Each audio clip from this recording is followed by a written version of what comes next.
All right, everybody, welcome. Whoops, what's that? See, I'm not used to now. No, not yet. All right, everybody, welcome. Whoops, what's that? See, I'm not.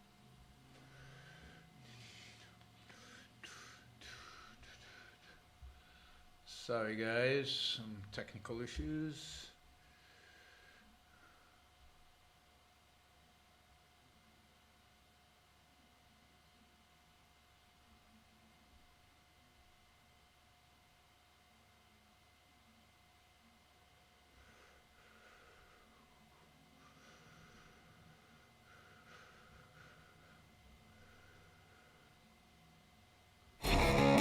The Radical. Fundamental principles of freedom, rational self-interest, and individual rights. This is the Yaron Brook Show. All right, everybody, that's much better. I like the intro. Intro is appropriate for these combative times. And as you can see, all is good because I am back home. We were in Puerto Rico. All right. We made it back. We got the necessary negative COVID results, and we got to sit in planes, with a mask on, which is never pleasant, and we survived. And we are back in Puerto Rico. Glad to be here. Happy to be here. Weather is fantastic. Even though it rained when we landed, it's been beautiful since then. And it just mellows you out just a little bit being on an island where the sun is shining and the ocean is right outside my window and I wear shorts and barefoot all day. It's just mellow, and it's good because right now with the world going nuts and everything going crazy, It is good. Matt says I should be outraged. I am. You'll see. I'll get outraged as we go along. But, I'm not going to spoil. I'm not going to let the outrage spoil my enjoyment of life. You guys take your politics, some of you, way too seriously. Way too seriously. So I like having a sanctuary away from the politics, and I like living on this island. I'm now permanent here. Sold my house in California. This is where we are. Emotions reign supreme today. Well, what's this got to do with emotions? And anyway, emotions are good. Anybody think objectivism is anti-emotions? Bad, no good on emotions? No, emotions are fantastic. Emotions you should cultivate your emotions. You should embrace your emotions, but you should make sure your emotions are consistent with your ideas. Shazbad asks, their match day, no match, but every dollar you contribute supports the show, supports and motivates these episodes and these shows, and the more you contribute, the more shows you'll get. And I was supposed to do a show yesterday, just jet lag, too exhausted, so I'll do today one, and I'll do one tomorrow, and then we'll do Saturday and Sunday. So that is the plan for right now. Eric, thank you. That is very generous. Eric gets us rolling with a nice contribution of Norwegian kroners. All right, heavy topic today. Oh my God! So we started off a little light, but heavy topic today. We're going to talk about how we got to where we are today. The president of the United States is going to impeach for a second time tomorrow. He's going to get a number of Republican votes. They're going to vote for impeachment, probably a dozen or two maybe. We'll see. It'll be interesting to see what happens in the Senate, but whatever case, the sequence of events over the last few days, over the last few months, really, and how we got to where we are today. So I really want to, step back a little bit, look at the scope of where we are and what's happening from a particular prism, from a particular perspective, which I think is there are lots of things you could say about what's going on, and I have, and I will, and there's all that. Today we're going to look at it from the perspective of might makes right, from the perspective of force. That's what it's all about. It's all about force. And the reason I thought of this is I read a really good post by a friend of mine, a former colleague of mine at the Andrian Institute, and now a lawyer at the Pacific Legal Foundation, Steve Simpson, wrote a piece, not really a piece, I think it was just a comment on Facebook that then Mark Pellegrino highlighted that I thought was quite good. I don't agree with all of it, which is interesting, but I thought the perspective was right in line and was very good. And it provided a really good way to frame kind of the issues that we're facing.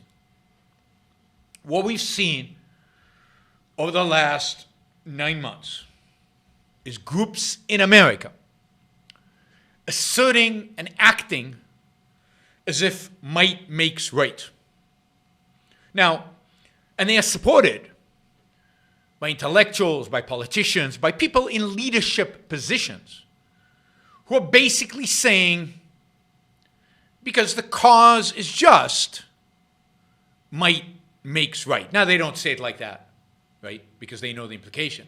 But that is what is the meaning of what is going on. And I think that was really insightful of Steve, saying it that way and comparing the rights of the summer with today, and we'll get into the details of that. I thought that was really insightful. I think the riot, I think the Capitol is taking it one level further for reasons I will explain. But basically, the world in which we live has embraced the idea that might makes right. And if you integrate this also with kind of discussions we've had in the past on BAP, remember BAP, Bronze Age pervert? I mean, he celebrates the idea of might makes right, and it has a whole following, massive following, particularly among young people, all kinds of alt-right types who believe that might makes right, and that their virtue is reflected in the muscular of their body. Now, nothing wrong with having muscular bodies, but when you make that the centerpiece of virtue, that is turning things upside down. But it's reflected in the way he writes, in what he argues for, and what he wants, which is kind of basically a return to the Bronze Age, a return to barbarism, a return to an age of might makes right. None of this ethics stuff. That's weak. That's feminine. The masculine, the force, muscle, physical bravery. Those are the important virtues, and those are what will determine the future. And you're seeing it, of course, on the left, where they claim to have some kind of moral high ground, Antifa and so on. But at the end of the day, it's physical force. It's burning stuff down. It's rioting in the streets. It's intimidating people. And what Steve identified, which I think is absolutely right, is that if that was it, if just it was rioting in the streets and people were misbehaving and people were acting the way they are, that would be one thing. But what gives them power, what makes what they're doing important, what makes what they're doing important from a perspective of history and really from the perspective of the future, is that both political leaders and intellectual leaders are in support of this. So I want to talk about how we got here. I want to talk in more detail about what that means and what it is, and talk about how all of this led to the riot, the insurgency the insurrection, not insurgency, the insurrection at the Capitol, and what that says about America. And there are some other things we can discuss that I think are interesting around all this issue, all these issues, but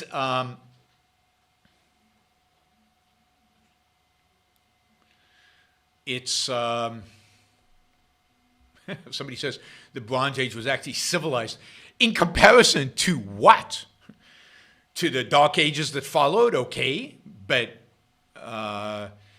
it was still an era of force. It was still an era of force. Yeah, we can talk about Paula. I see already got a question on Paula. We will talk about Paula. No, I don't think that. I don't think Paula is a bigger issue than Capitol riots, but we'll get to that. All right. So how do we get here? So how do we get to the idea that of using force as a means of settling disputes in a free country like America? How do we get to the point where there are regular calls now on the right for revolution? It's really, the lack of revolution is really, I guess they don't have enough people, and maybe they're not brave enough. They don't have they don't have the balls. Maybe they don't have the strategy. Maybe they're afraid of the military. It's hard to tell.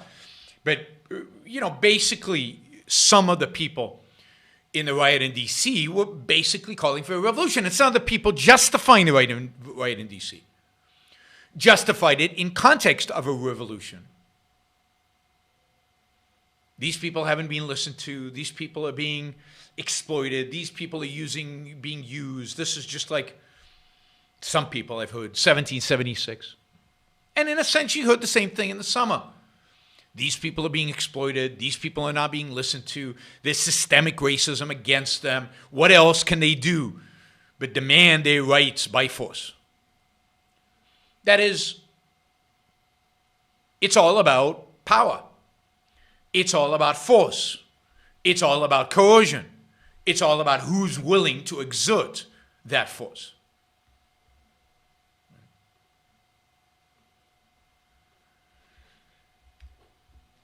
How do we get to the point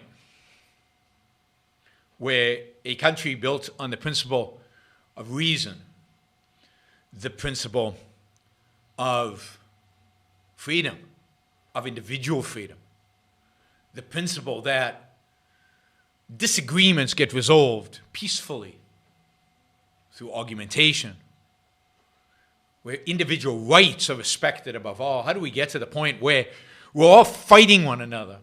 We're all alienated from one another. We all want our peace. We all think we're being exploited. We all think the other guys are screwing us. And we all think the other guys are the devil.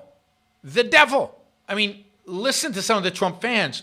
Listen to some of the people on my chat and what they think about Democrats. And then if you want, go to some bulletin boards where the Democrats are talking about Republicans and listen to how they talk about you. Some of you anyway. And the concept is that the other side is the devil, is evil. Now, I think all of this is ultimately a consequence of the mixed economy. All of it is a consequence of the power we have given our government. The fact that our government is no longer limited, but is today we are governed by a government that is limitless. There is no scope, there's no area of human life that the government cannot be involved in. Yeah, I mean, this is the kind of stuff, right? Democrats are pedophiles. I know a lot of Democrats who are not pedophiles.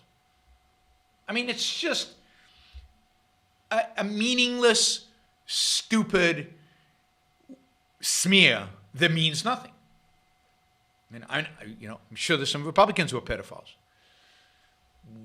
What has any of that got to do with anything? How do we get to the point where we hate each other so much based on political affiliation? Without even inquiring about the specifics of our point of view. I mean, on many, many, many issues, the difference between Democrats and Republicans is trivial, almost non-existent. Indeed, the difference between Democrats and Republicans and me is the real difference. That's huge. Huge. Difference between them? Not so different. They all look the same. Very similar from where I'm standing. They all want to control my life in one way or the other. They want to regulate me one way or the other. So, what is the mixed economy? The mixed economy is where we've left certain aspects of human life. We've left it for individuals to make decisions for themselves. We've left certain parts of the world free. And we control others. And which ones do we control and which ones do we leave free? It depends. It depends if it's Democrats or Republicans. It depends on who gets the vote. We've given the government the ability to redistribute wealth, to choose winners or losers in business, to decide who to bail out and who not to bail out. And this is true of Democrats and Republicans. Democrats bail out some industries, Republicans bail out other industries. Democrats bail out certain individuals, Republicans bail out other individuals. But the point is they're all bailing people out, regulating, controlling, redistributing. And what happens in a world where I know that those other guys can take my stuff, and those other guys can tell me what I can and cannot do, and those other guys can bail me out?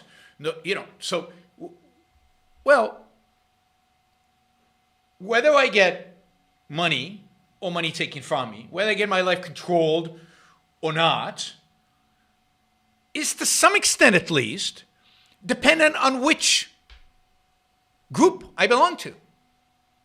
So groups immediately are elevated. It's not about me personally. It's whether I belong to a union or whether I'm in need or whether I'm a businessman. But then it depends if I'm a businessman doing business with China or a businessman doing business with Texas or a businessman doing business with Mexico, what industry I'm in. Am I in big tech or am I in coal or am I in oil or gas? All of these things, the particular group in which I belong, is going to determine how the government is going to treat me. And if I rally around with other people who are similar to mine, my group, then we can put pressure on the government to try to make us better and those other guys worse. And what a mixed economy slowly inches more and more towards is gang warfare. And the gang warfare is not manifest in the beginning in violence. It's manifested in what Ayn Rand called pull peddling,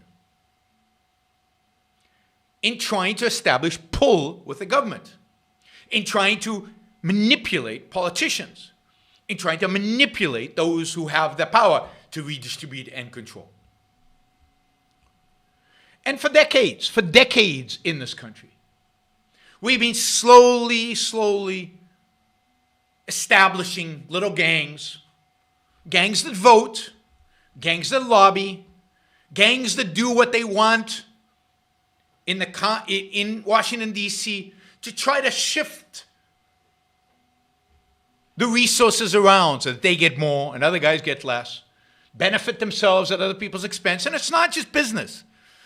It's nonprofits, and it's the poor, and it's unions, and it's a whole variety of different entities, different groups, lobbying and manipulating and distorting and trying to get a bigger piece. So we've got this going on. Donald Trump, who is a genius when it comes to marketing, who is a genius who comes up with labels for things. I mean, he labeled it the swamp. And it's a swamp. In a sense that it's ugly, it's dark, muddy, filthy. The animals, the people working to rearrange your freedoms are doing it submerged. They're unseen. I mean, you don't know what goes into any of these pieces of legislation. Hey, Congress doesn't know what goes into these legislation. You remember Pelosi's famous words, we'll find out what's in Obamacare after we pass it. But even then, it will take years because regulatory agencies write it, they change it, they talk to lobbyists, they, rearrange it. So there really is a swamp. There's a speech in Atlas Shrugged by Francisco de Anconia. It talks about the aristocracy of pull. Well, but aristocracy is too nice of a word. These are swamp animals of pull, right? They do it in hiding, behind closed doors. They never see the sunlight. The result never sees the sunlight. All kind of groups, all kind of interests, all kind of pressure groups, all kind of gangs, all kinds of swamp animals inhabit this swamp. And they determine how much taxes I pay, what I can deduct, what businesses I can open, how regulated the business will be, who I can employ, how much I pay them, what my health insurance is going to cost. Am I going to have health insurance? All of these are things that are not dictated by the market. All of these things are determined by these creatures in Washington, D.C., pulling levers and pulling strings, and we vote for them. We vote for them over and over and over again. And the one, I'd say, excuse, one reason for voting for Trump was he seemed like an outsider who would not tolerate this kind of behavior. And he talked about the swamp animals and clearing the swamp. Now, I never bought it because I believe Trump is an entrenched swamp animal. And it was just a matter of changing the animals in the swamp for his animals instead of the other side's animals. But I can understand why people bought into this, because this has been going on for decades, a century, really. It's gotten worse and worse and worse. We saw it under George W. Bush, and we saw it even worse under Obama. And Obamacare kind of caused this thing to bubble up onto the surface when Pelosi said, we'll only know what's in the bill after it's... I mean, everybody paid attention.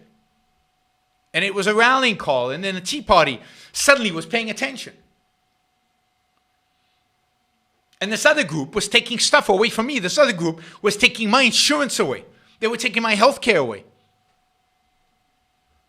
And suddenly, some of this, a tiny little bit of it, right, came up to the surface. We saw it with the bailout of the banks. Occupy Wall Street. I mean, again, the better motivation of Occupy Wall Street was, wait a minute, why are these creatures bailing out the banks? Didn't the banks, all the intellectuals, everybody is telling me the banks did this. The banks caused this, and we're bailing them out.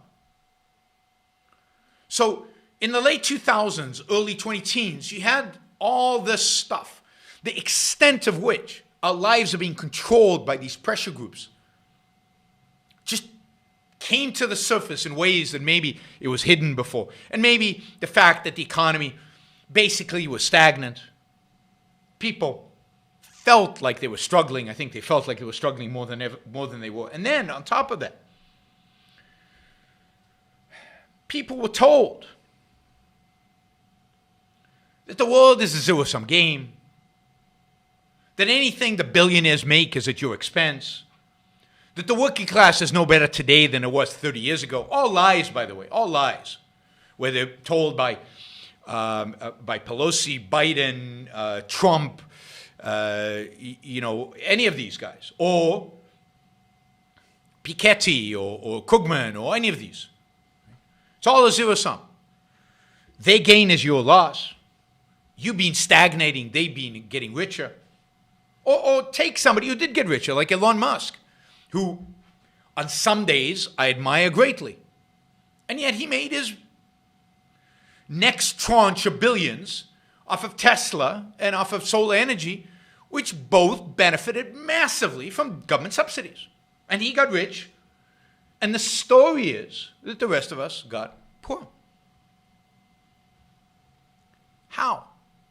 Because the government was divvying stuff up. How are they divvying it up, stuff up? By use of coercion and force. Remember, the mixed economy is about coercion and force, because how do we regulate? By force. How do we redistribute? By force. How do we decide who is okay and who is not? Force. Authority. Dictates from above. The ruling principle of a mixed economy is coercion. Coercion on some, not on all. It wouldn't be a mixed economy if it was on all. But who gets to be coerced and who gets not to be coerced?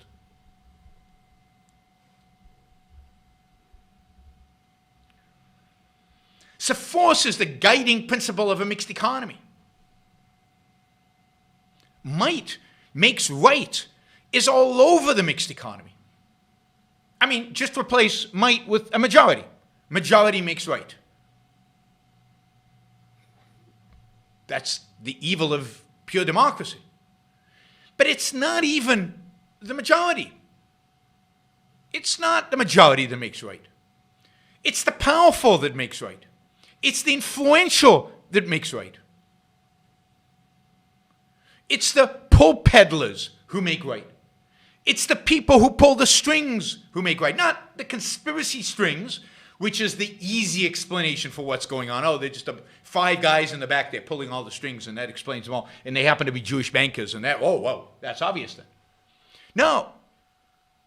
It's all these groups fighting one another. And they make right. No, but that can't be. Right isn't determined by pull peddlers, by the aristocracy of pull. Well, it turns out it is, again, for decades and decades and decades of the American history. Right, or what has actually been government policy, is determined by people using their influence to guide the power of government, which is might, when it's not used to defend rights. So the mighty make it right in government. And I would say that both the movement to the far left and the movement to the far right are responses to this. Well, wait a minute. We don't want the mighty to be deciding, the pull peddlers, the lobbyists, the influencers, the insiders, the creatures in the swamp. We don't want them to be deciding. We don't want them to be forcing us, coercing us, determining our life. We want to do it. And on the left, you get a big rise in what they call democratic socialism, this glorious idea that somehow we can get the pull peddlers out and majorities can rule and we can just vote on everything and it'll be a utopia like Denmark, even though Denmark's nothing like that. Right? But you get a rise in this idea that there's another way of doing it that gets rid of the swamp animals. In this sense, they agree with Trump completely.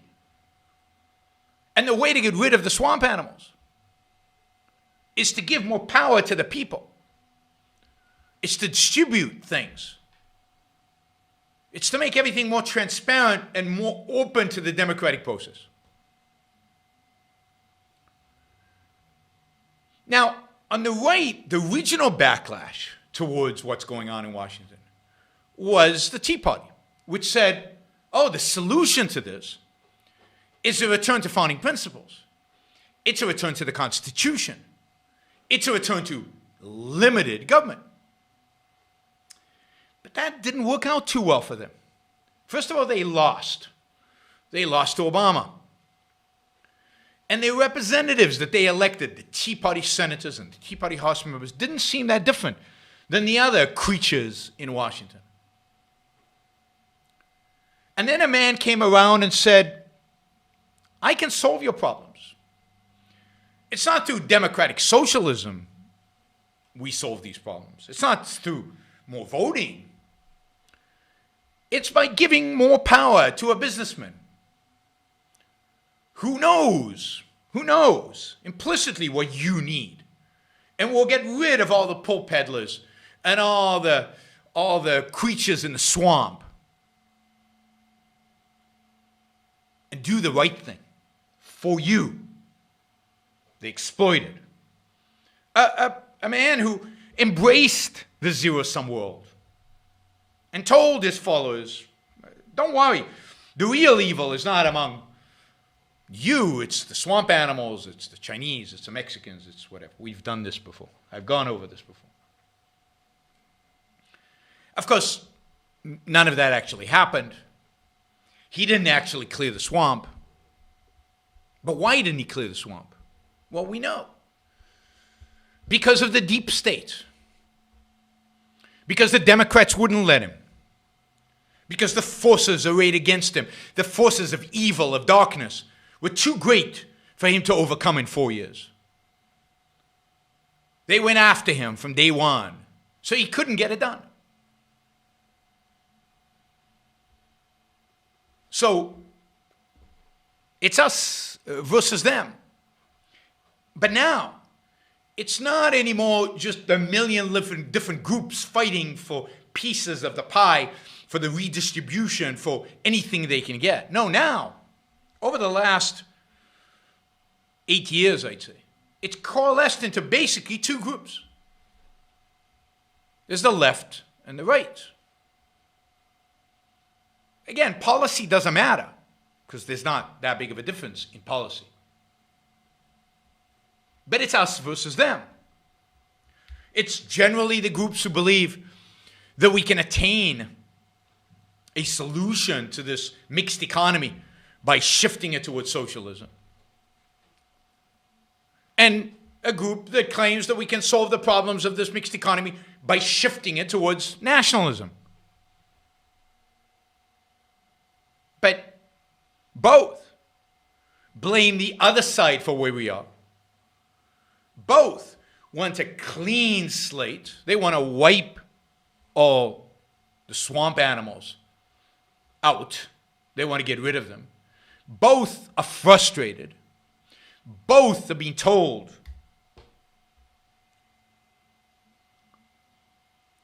that no change is really possible. And both sides are demanding change. And they look and they see, well, how does Washington function? How does the mixed economy actually function? Well, it functions by might is right, by force. It's just that the force is hidden. It's hidden behind government authority. It's hidden behind votes. It's hidden behind a guise of democracy. But it's force. And both sides are basically said, well, if it's force, if that's how things are done in the city, if that's how things are done in this world, then let's stop hiding. Let's put it out into the open. Let's just do it. And I think in the summer, with frustrations over Trump, frustrations over COVID, and with the spark of the killing of George Floyd, the country erupted in a way that clearly was not reflective of people being upset about George Floyd. It erupted because people were pissed off at the state of the world, at the force being imposed on them, at the swamp animals still ruling the swamp, still engaging in manipulation and authoritarian dictates on how they should live and what they could live, and whether that swamp is in D.C. or in Albany or in Sacramento, and whether people could actually articulate this, doesn't matter, but they were frustrated. The way things were being allocated, redistributed, controlled, enough is enough. So they went out into the streets and took the law into their own hands. And they started burning stuff, looting stuff, destroying stuff. And I think stunningly, maybe even stunning to them, the response of the intellectuals and the response of many political leaders was, yeah, it's a good cause. I mean, you could even think of it as, yeah, this is kind of what we do in Washington. We just hide it. They're just doing it out in the open. I don't think anybody thought that. I don't think they're sophisticated enough to think that. But that's what they did. They basically said, I mean, basically, the means of change, the means of changing the world are violent. That violence might be disguised in a civilized disguise in Washington, D.C., with a three-letter alphabet agency name.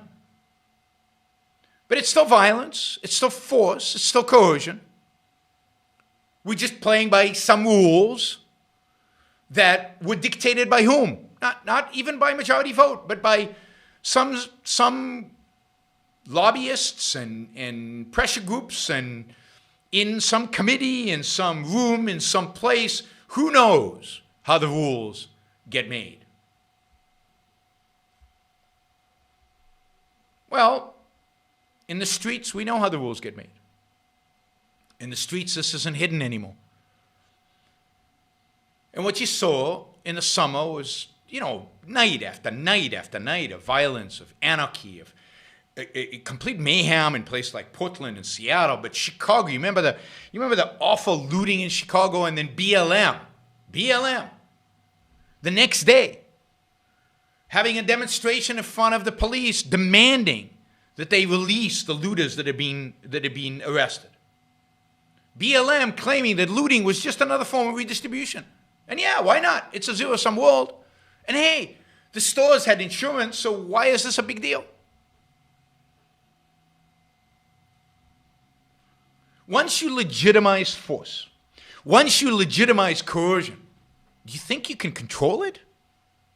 You think it's only going to be done in boardrooms and in a civilized way? You really think that once you've said that coercion is legit, they're going to play by your rules? Well, they're not. And this summer showed us they're not. And it wasn't just Antifa, it was broader than Antifa. The looters were not Antifa. They were just people who thought, what the hell? There's no law and order. These billionaires have been stealing from us, at least that's what we've been told, for decades. Let's go steal from the billionaires.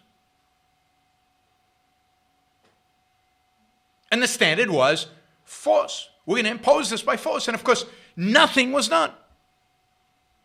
Nothing was done by the local government, and nothing was done from the federal government. These riots were allowed to rage across America, with a few voices opposing them. Biden saying, oh, I love the protest, I just don't like the riots. Trump saying, I'm going to send out the military, but never doing it. And using it all for photo ops with Bibles and all kind of nonsense.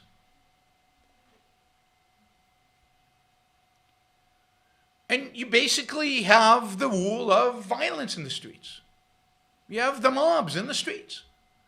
And the authorities did nothing. I mean, they're still rioting in Portland. I mean, it's so out of control that months and months later, there's still riots in Portland, and the mayor who was reelected has no clue what to do about it.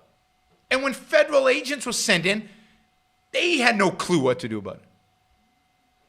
I mean, basically, nothing has been done about it. Crime is up. We're still being locked down.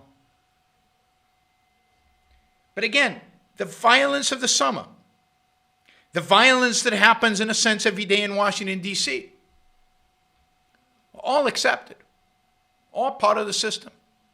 And the intellectuals, and this is really important, the people who make this possible, the people who enable it, the people who motivate it, the people who incite this are the intellectuals, the radio talk show hosts, the TV talk show hosts, and the politicians, the leaders, the people who lead this country. They incite this day in and day out. Did they incite the rioting in the summer? Of course they did. The whole call for white fragility and critical race theory that the intellectuals spout out. What does that actually mean? Well, it means that inherently white people are bad. Now, I know I did a whole show on this, so I'm caricaturing it to some extent, but at the bottom line, that's what it means. And it means that white people have been, and the institutions that we have been using force against blacks for decades, and therefore, and the only way, in a sense, the only way, because this racism is systemic, it's inherent, it's built in, the only way to get rid of it is what?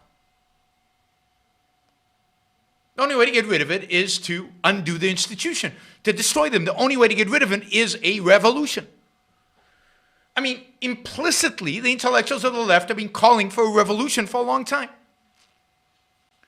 And you look at the talk show hosts on the left and the economists of the left who've been telling people, you're being screwed, you're being stolen from, there's a pie and your part is shrinking as other people are stealing it. And it's all these business owners and private property. That's, don't respect private property. That's not that important. So people took their intellectuals seriously and went out to the street and manifested. Oh, wait, private property is not that important. If this property is really mine, if they really stole it from me, I'll just steal it back. They're the ones responsible for this. The intellectuals, the media, and our politicians. The people who articulate these lies, these falsehoods, and who have now for decades established as the means for settling disputes force, coercion. Again, civilized force and coercion in Congress, but force and coercion is at the heart of the mixed economy. Ayn Rand talked about this decades and decades ago. And now, if you're in the middle of the country, if you're not in one of those cities, or if you're in one of those cities but are pissed off because you see people rioting and demonstrating, and you see people advocating for things that just don't make any sense to you, and you see the intellectuals and the media and some politicians just giving in to them. And you go, and there's no consequences. No consequences.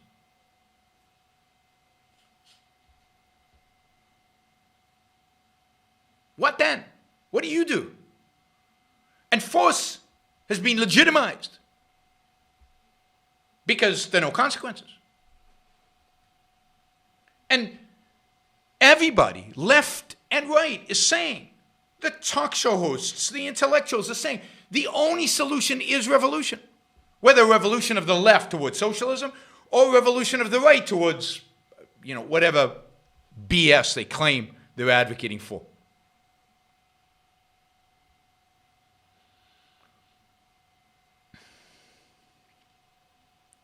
And you saw this.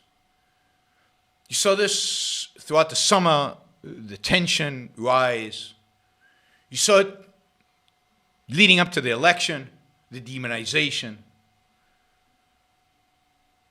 a solidification of the idea they, whether it's left or right, they are the devil. They are evil. They are nasty. And if you add to that an important addition, because the right doesn't have anymore a vision of what they want. They don't have a vision of how to solve these problems. The left does. It's an evil, wrong vision. But the right has none. It can't say, what's it going to say? We want capitalism? No, they don't want capitalism. They've just had 4 years of Trump that prove they don't want capitalism. What do they want? They want the Founding Fathers? Do they want the Constitution? No. They've rejected the Constitution. Constitution is boring. It's too difficult.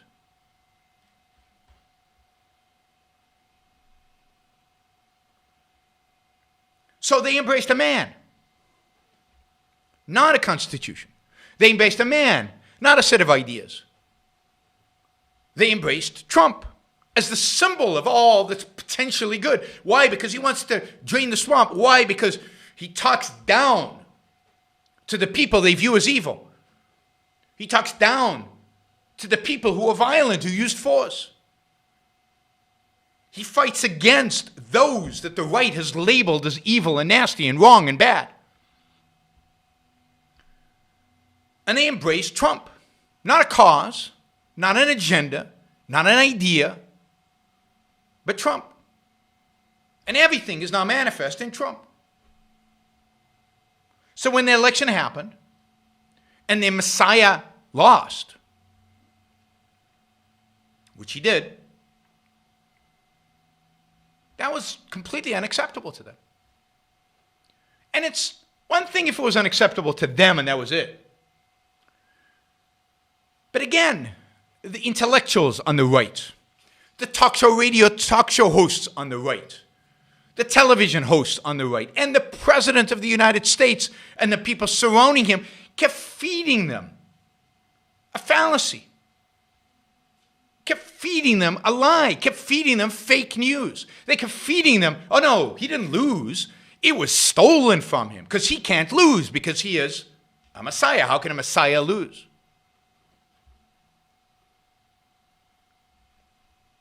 But I don't blame, for the most part, I don't blame the people who rushed into the Capitol. I don't blame the people who feel alienated, the people who feel lost, the people who feel betrayed, the people who feel like they have no say in this country, the people who feel like their lives are being crushed by swamp animals, by a bureaucracy, by a political system that doesn't care about them. I don't blame them. I blame the people who feed them, who encourage them, who sustain them, who provide them with the intellectual ammunition, the fake news, the fake ideas, the fake perspectives. They're the ones to blame. Whether it's Hannity and Tucker Carlson and Mark Levin, Rush Limbaugh,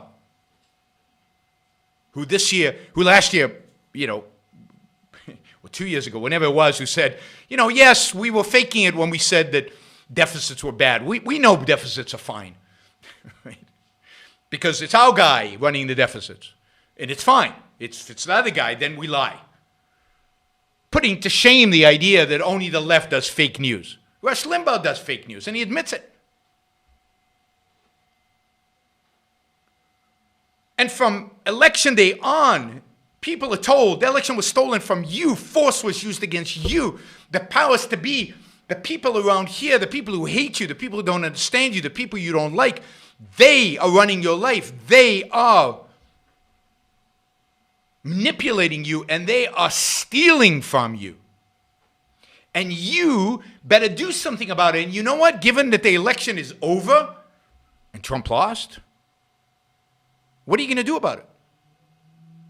Well, the only thing to do about it, the only way to fight it, particularly on that January 6th morning when Trump was standing in front of them and Congress was basically doing a procedural count to certify that Biden had been elected, it was meaningless. Just a requirement in a process. But when you continue to say it's stolen and you better do something about it, what were they supposed to do? They saw in the summer that violence was okay. They lived their entire life in a system that legitimizes violence. They've been inspired for months that it is time for a revolution, that there's no other way, that things are being stolen from them, taken away from them, by force, by coercion, by authorities, that the only way to stand up is to fight. The only way to stand up is to use force. Just like the left did. But we'll one-up them because we've got the President of the United States on our side. So we'll go to the heart of it. We'll go to the Capitol. We'll go right to the center of power. We'll do a real revolution. Now, I don't know how many of them thought they were going to actually have an impact. I don't know how many of them thought they would engage in a revolution. How many of them thought, anyway, it was a pretty weak revolution, pretty badly planned revolution. But that's basically, we're going to stop the democratic process from working, the voting from working, because that's all that's left to us. And force has been legitimized.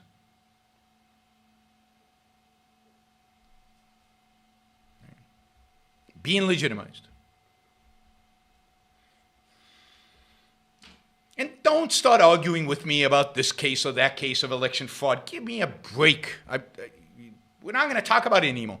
It's a myth. It's a way to manipulate people. It was that from day one. It's why no court took it seriously. Because there's nothing there. There's no there there. You can do wonders with videos. You could do wonders with arbitrary claims about voting machines. You could do wonders with arbitrary claims about anything. The arbitrary is amazing. I can claim anything I want and go prove I'm wrong. There's a gremlin right out of my desk here, feeding me all this valuable information. The propaganda, the mythology.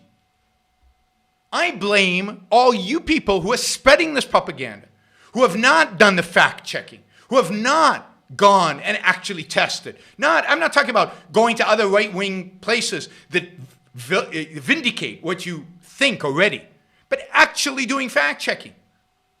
You're the ones to blame, and you're the ones to blame if you spread this. Now again, the people really to blame are the intellectuals. The people really to blame are Donald Trump. Because Donald Trump knows he lost. And certainly Giuliani knows Trump lost. And certainly Mike Levin knows that Trump lost. And Rush Limbaugh knows that Trump lost. But facts don't matter to them. They're out to get the other side. They're about power. And I hear it all the time on the chat. I saw it on YouTube constantly when I was arguing with people about Twitter. And they said, look, the left is winning. What are you going to do about it? And I said, I'm still going to advocate for rights protecting. And what do they call me? A wimp. Idealistic wimps continue to advocate for the Constitution for rights protecting. What we need now is to lie, cheat, steal, use muscle and force in order to get our way, because that's what the left has done to us for decades. So we need to do the same to them now. This is what people are saying. So why would I believe a word they say about a stolen election if that's the case? If they've given up on reason, if they've given up on argument, if they've given up on convincing people, on arguing, on debating, because they think that's a wimpy strategy. If they've given up on individual rights, if they've given up on the Constitution, why should anybody believe anything they say? Just like I don't believe the left. Just like the left is full of it when it comes to, I'm talking about the far left, is full of fake news. Lies about the economy, lies about the world in order to get their way. The right is now adopting exactly the same methodology. They don't care about the truth. The people I argue with don't. I see it all the time, and they'll admit it if they're honest. They don't care about the truth. What do they care about? Beating the left.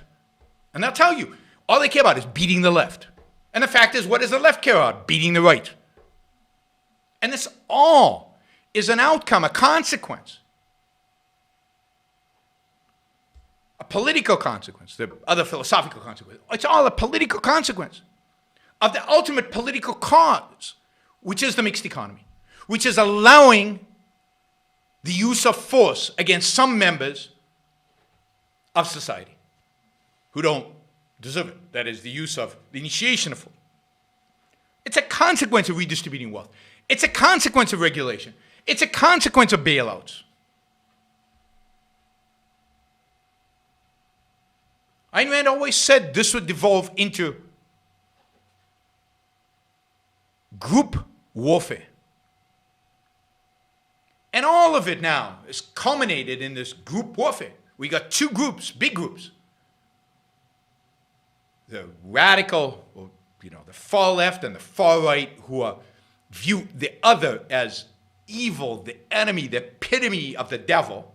To a large extent, they're both right, because they both are that. And are willing to do anything to destroy the other. And the difference, and what I think made Capitol Hill worse than the summer, is that the group on the right is being encouraged by the President of the United States of America. Yes, the group on the left is being encouraged by many politicians and was being encouraged by many intellectuals. But the politicians in power did not encourage it. Now, Biden is very weak on this, but he's not an encourager of it. Kamala Harris is borderline an encourager of it. But Trump is a cheerleader, is an inciter, is a rallier. And that's what makes it worse. It's reached the highest level of government. And it's reached Almost every intellectual. You look and you look at talk radio, and you look at Fox, and it's just horrifying. And if you look at the flip side, if you look at CNN, CNN is just horrible. The bias, the BS, the nonsense, their willingness to defend the most outrageous things done in the name of the left or done in the name of social justice. It's outrageous on both sides. And it has to lead to violence. There's no other place it can lead to. The only thing holding back the violence right now, and who knows what will happen next week, the only thing holding back the violence is the cowardice of the participants. You know, with the National Guard out, with armed law enforcement. I mean, this is the thing about the riots in the summer.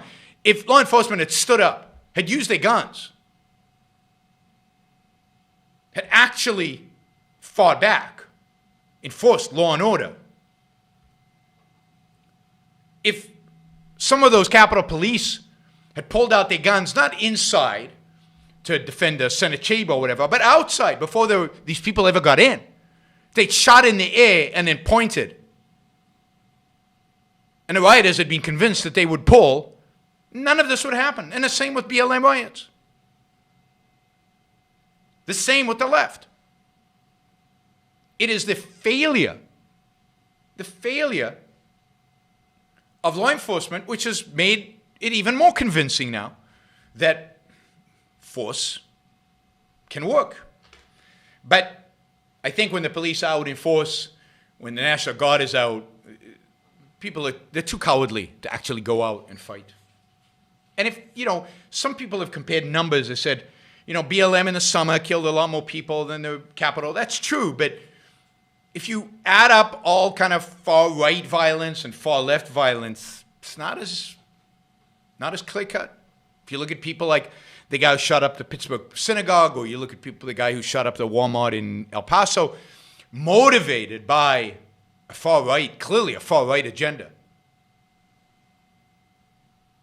It's not clear who's more violent and who's killed more people and so on. But that's not the point. The point is that both sides now have decided to make the violence explicit, out in the streets, without hiding, without playing games. And they feel that that is the only solution. The only way out of this. And by the way, one of the essays, one of the intellectuals that are most responsible for this attitude, for this mentality on the right, is an essay written in 2016 that I did a whole show on. I did a whole show on this in 2016. You can find it on YouTube. And that is the Flight 93 essay. And the Flight 93 essay by Anton, I forget his first name, something Anton, who is now, he published it anonymously because he was afraid of the consequence. But now he's a senior guy at the Claremont Institute, at the Claremont Review of Books. Anyway, Anton wrote this essay, and basically what he said was, the United States is finished. Michael Anton. The United States is finished probably no matter who gets elected, he said in 2016. But there's absolutely no question that if Hillary Clinton gets elected, this country is toast. We're all dead. We're all finished. Exactly the same rhetoric you're hearing now about what will happen when Biden gets elected. And, Biden did get elected, so you're going to see that the United States will not end. But that's the rhetoric. Now, he said in the essay, it's probably true that the United States is finished even if Donald Trump gets elected. But he said, Donald Trump gives us a chance of winning. Gives us a chance of stopping these hordes of evil leftists from taking over government. And therefore, you have to vote for Donald Trump. It's like, why is it called Flight 93? Why did he call the essay Flight 93? Flight 93 was the flight on September 11th, where the passenger said, we're going to die if this pilot pilots the plane. We know we're going to crash into the Pentagon or whatever, into the White House. We're probably going to die as well if we rush the cockpit. But at least rushing the carpet gives us a chance. In other words, it's desperate. It's life or death. It's the end of civilization. And Trump is the only person who can save us. Let's roll was the calling call of Flight 93. And let's roll is the calling call in a sense of the attack on the Capitol. But of course, it's a travesty to use those two in comparison. Let's roll in Flight 93 was an act of incredible bravery, of heroism, of a commitment to freedom and to the lives of the people on the ground and to America and what America represents. The attack on the Capitol was a negation of all of that. And indeed, dare say, Flight 93 is a negation of what America means. So what's the solution? Well, the solution, the ultimate solution, is a rejection of everything both the left and the right stand for. Primarily a rejection of mysticism, rejection of superstition, a rejection of conspiracy theories, a rejection of emotionalism, a rejection of everything but reason. It's a return and an embrace of reason. That's the solution. Reason rejects force. Reason is the anti-force. Reason is the idea that arguments get resolved by facts, evidence, argument, disputation, not by raising a fist.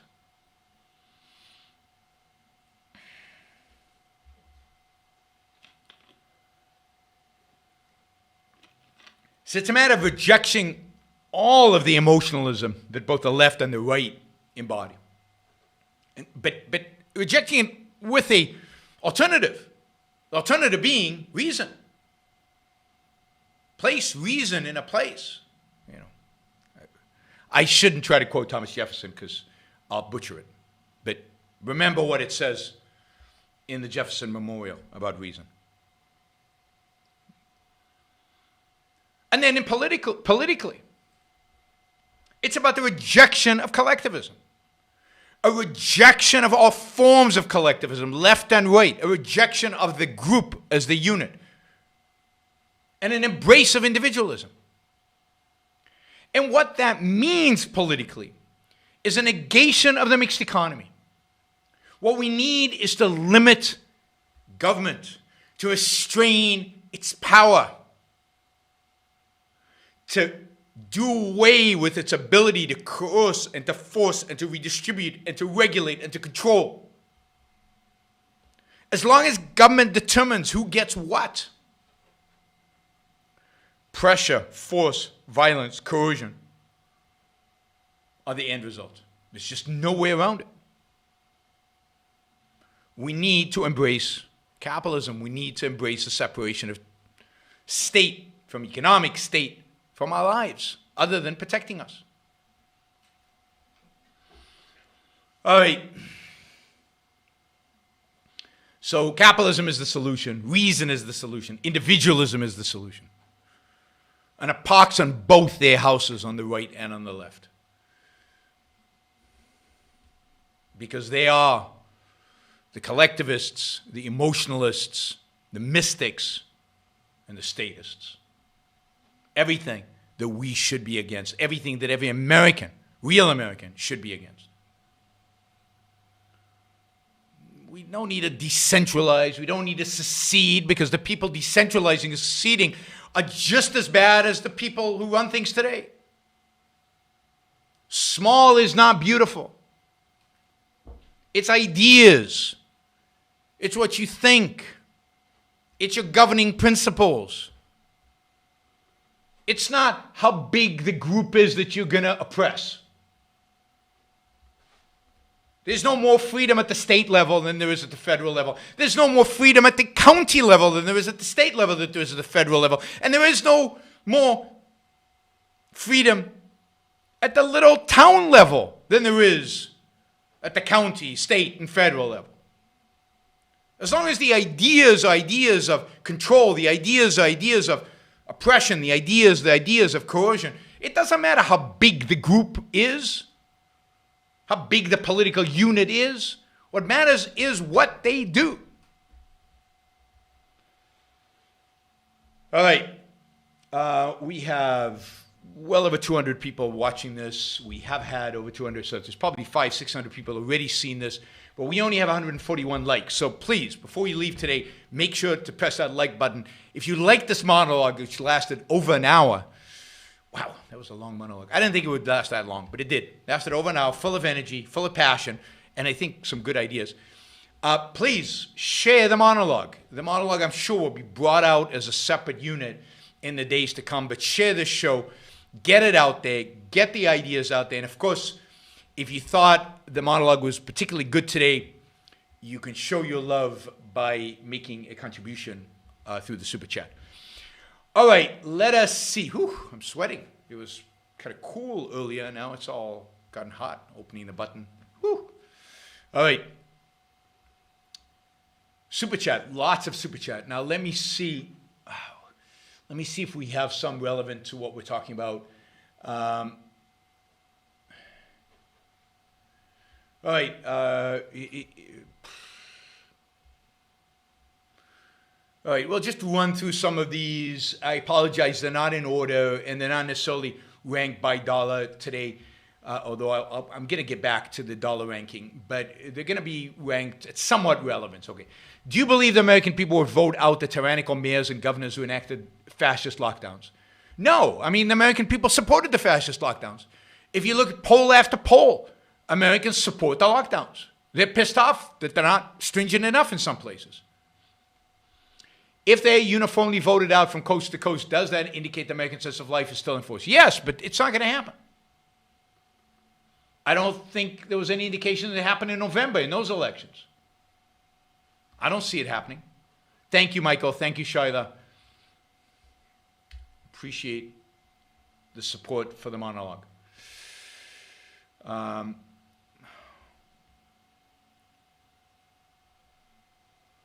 Let's see. All right, so, I wish that people would vote out the people who shut them down, but I don't see it happening. I mean, it would be a great step if Newsom here in California was was kicked out of office, right? They want to get rid of him. There's a proposition out, but we'll see if that happens. And even if it happens, who do they vote in instead of him? Which Western countries will collapse into dictatorship before the United States? Australia, France, Germany. Hard to tell. Hard to tell. I don't think France and Germany, if it goes the dictatorship route, well, it'll be interesting. But you're already seeing it in Eastern Europe. I'm just not sure in Western Europe. I don't know enough about the dynamics in places like fascist Germany. And I'm not exactly sure what the dynamics are going to be in the U.S. I mean, I think Biden is going to prove to be milquetoast. I don't think the end of America as we know it is coming. I don't think the end of civilization is upon us. I think things will be bad. I think economic growth is going to be pathetic. I think we might have stagflation. But I just don't see Biden as being an outlier in terms of being this anti-American crazy, or for that matter, Kamala Harris, so much that, So it's really going to depend on the economy. It's going to depend on which economies do well, which economies do badly, and who the next people are. Who's next? I don't think Kamala Harris is that dangerous. I think it's the people in the wings, the people waiting. Now, one good thing about the charge on the Capitol was that, maybe this knocked Josh Hawley down a few pegs. Maybe the probability of Josh Hawley becoming president of the United States has just become more remote, and therefore his authoritarianism become more remote.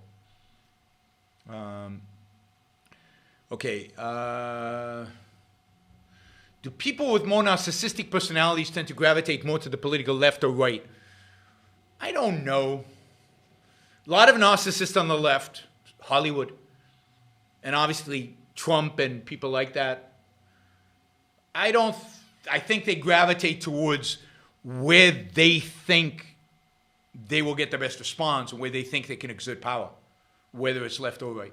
And what the people around them are. So a lot of this is dictated by the people. One of the characteristics of a narcissist is the second-handedness. And therefore, if you're in Hollywood, everybody's a leftist, you're a leftist. So it's some of that is involved in it as well. All right, would you agree that the average U.S. citizen and average Chinese citizen share the same moral code? I don't think so. I don't think so. And this is why. I do think that the average American citizen, when it comes to actual morality, when it comes to thinking about morality, thinking morality through, is an altruist. I think that's the dominant morality, and I think it's the dominant explicit morality. It's what people hold. It's what people would say is their moral code. I mean, it's helping others, it's supporting others, it's sacrificing. I mean, Christianity is dominant in the United States. And I think that's what people perceive as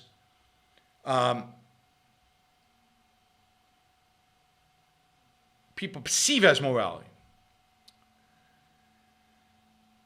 In China, I don't think there's a conception of morality, really.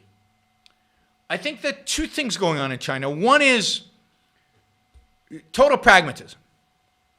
The Chinese, to some extent, the business in China is very precarious because they will lie, cheat, and steal if they think they can get away with it because they don't have a moral code, even a Christian moral code. The semblance of the moral code they might have from Confucius is a semblance of hierarchy, of who's in charge, of who they should respect, whose orders they should follow. To some extent, that exists. But in the marketplace, it's mostly, what can I get away with? So I think the Chinese are more pragmatic. Somebody says that Chinese are risk-averse. I don't see them as risk-averse at all. Nowhere in the world do I know are the Chinese risk-averse. They're entrepreneurial, they're risk-takers, they build, they create, they work hard. This is true in Malaysia, in Indonesia, it's true in Hong Kong, it's true in Thailand, in Taiwan, it's true in Thailand, it's true in China. So they are not risk-averse at all. I think they are risk-takers. But authority matters. Social standing matters. Social place matters. And pragmatism matters. Getting stuff done matters at whatever expense. Whatever expense. Now, again, it could be that some Chinese are risk-averse. I'm not saying all Chinese are the same. Chinese culture, wherever Chinese go, they're entrepreneurial and risk-takers. You can see that everywhere. You can see that everywhere. Somebody says California is a shithole. Have you ever been to California? Have you ever driven around California? Lived in California? Traveled around California? Shithole is not how I describe California. I can't think of a richer, more comfortable place. Anyway, I mean, nicest stores, nicest roads, not enough roads, a lot of traffic jams. But, you know, that's the thing about California is it's not a shithole. It should be a shithole. If the people who produce and are being sucked dry by the state actually left, it would be a shithole, but it's not. Because the most productive people in the world. Why would it be important for your viewers and listeners to first recognize this is true? I have my opinion, but I'm interested in yours. Well, I don't know exactly what you're getting to. I think that, of course, it's crucial to understand the philosophy of people you're dealing with, particularly if people are trying to make it in rivalry.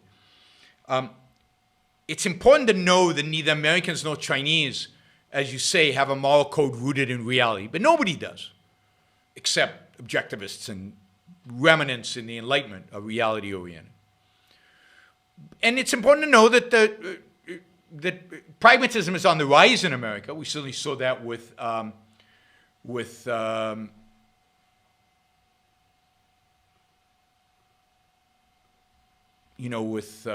Trump. Pragmatism is on the rise in America. But the extent to which pragmatism and altruism are two very evil sets of ideas that shape the way people behave. I think the important thing to know here is that we're not heading towards a good outcome when those are the dominant moral codes or sets of ideas that the two dominant cultures in the world today have. There's gonna be trouble. Gonna be trouble.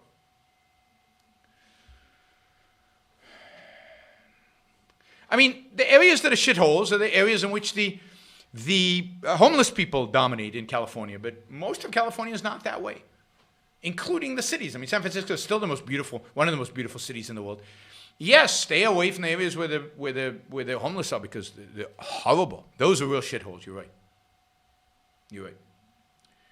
All right, this guy, I forget who asked this. I think Parler ban is a bigger issue than Capitol riots. Remember, Zuck is lobbying D.C. to mandate Facebook's content moderation policies on all platforms.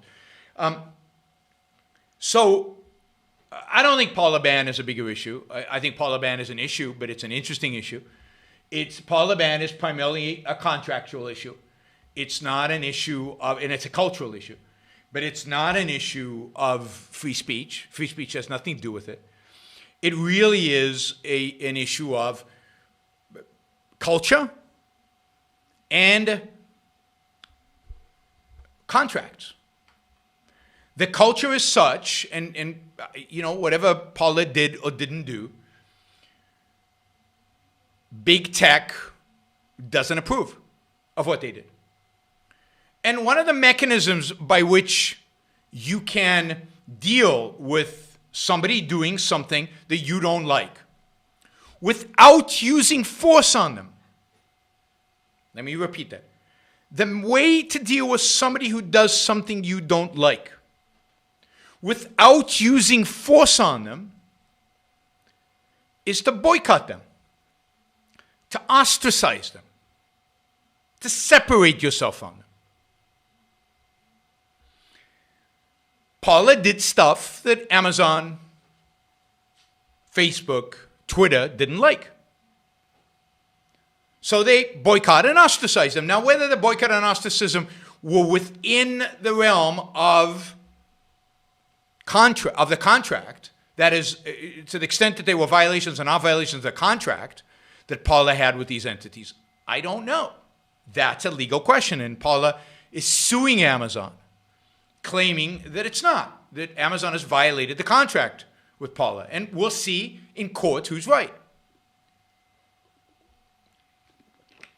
But if my neighbor does stuff I don't like, and he's not violating rights, but he just behaves in a way that I think is nasty, I'm not going to talk to him.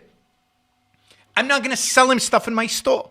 This is why I think we should be allowed to discriminate in our businesses. I won't have business dealings with him because I don't like him. Now, maybe me not liking him is rational. Maybe me not liking him is irrational.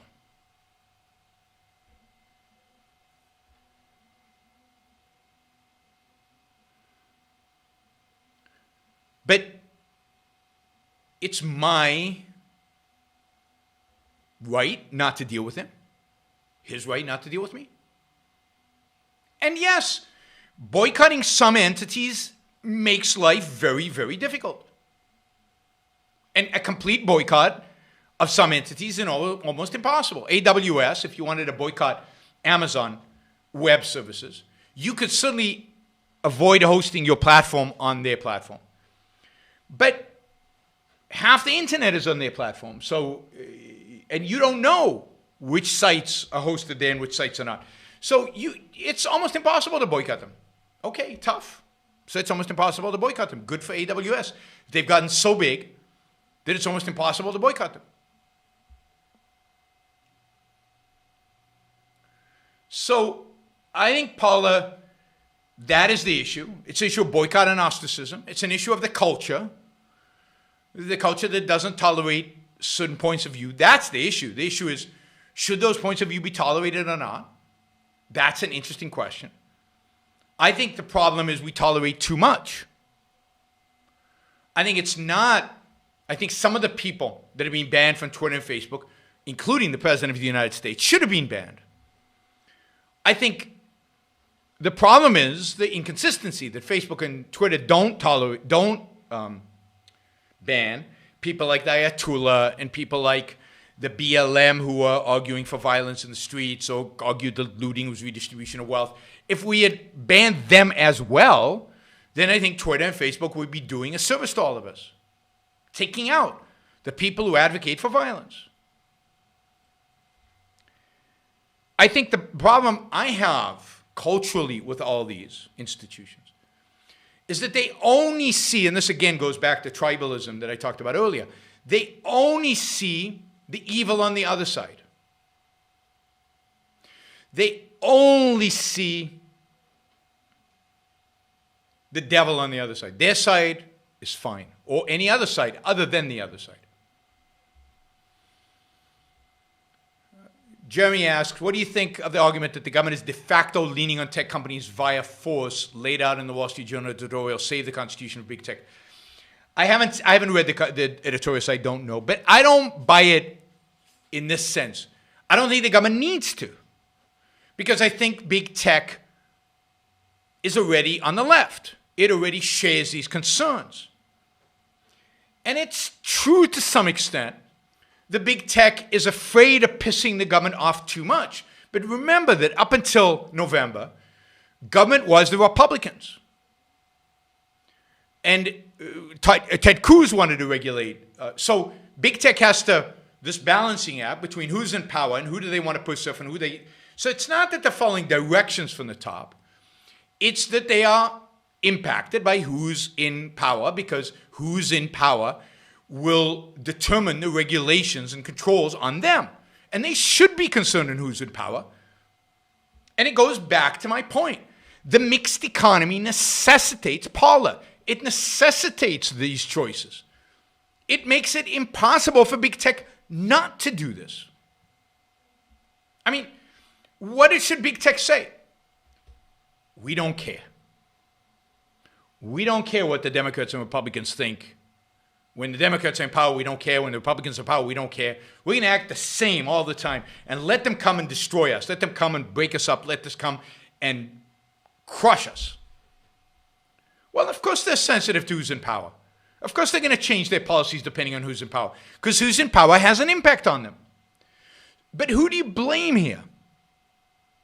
I know who I blame. I blame the government. Republicans and Democrats, because they both play the game. They both play the game. Look at what happened to AWS when they pissed off Donald Trump, which they did, because Jeff Bezos owns the Washington Post. So by definition, they're pissed off Donald Trump. They didn't get a massive, huge government contract, which they assumed was because of Jeff Bezos pissing off Donald Trump. They don't want to have that to happen again with the Biden administration, so they're going to play nice with Biden because they don't want them not to give them a government contract. Now, what is the solution to all this? The solution cannot be, let's regulate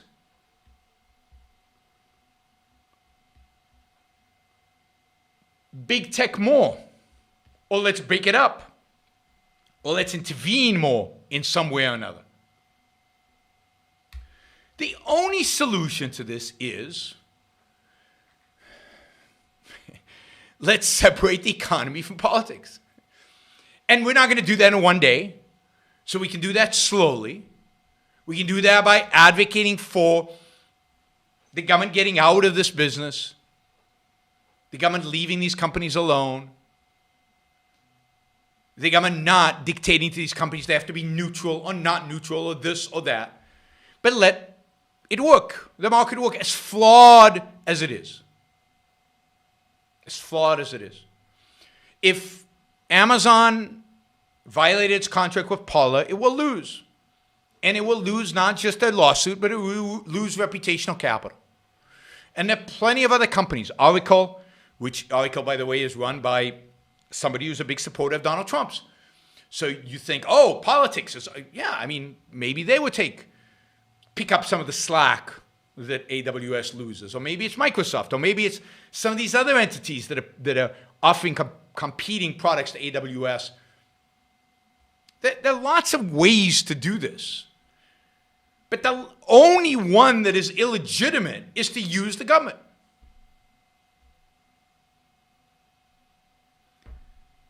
Because then you've given up. Then you've just accepted authoritarianism and it's all over.